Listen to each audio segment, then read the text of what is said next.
ગીર સોમનાથના વેરાવળ ઉદાસી સંપ્રદાયના તપસ્વી મહાત્મા મહામંડલેશ્વર સ્વામી બજરંગદાસ બાપુએ હાલમાં અયોધ્યામાં નિર્મિત ભવ્ય રામ મંદિર માટે દેશના વડાપ્રધાન નરેન્દ્ર મોદી પ્રત્યે શુભેચ્છા અને અભિનંદન વ્યક્ત કર્યા હતા।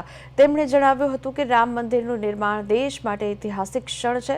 સાથે જ સ્વામીએ ભારતને વહેલી તકે હિન્દુ રાષ્ટ્ર તરીકે ઘોષિત કરવાની માંગણી પણ કરી હતી।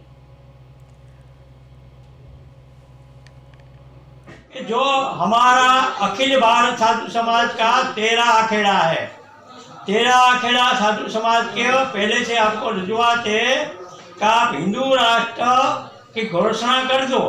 ऐसा धीरेन्द्र शास्त्री के देवेंद्र जो कथाकार है, वंदनावन वाले कथाकारों के आप सुनते हैं, तो 13 अखेड़ा की तो मांगे, ये दोनों की मांग नहीं है। जो आप 2 साल आपका रहा है, 2027 में चुनाव आने वाला है, उससे पहले आप हिंदू राष्ट्र की प्रधानमंत्री नरेंद्र भाई मोदी आप करोगे तो अच्छा रहेगा, तो आपका नाम अमर हो जाएगा, राम राज्य हो जाएगा, विश्व में हिंदू आपकी प्रशंसा करेगा।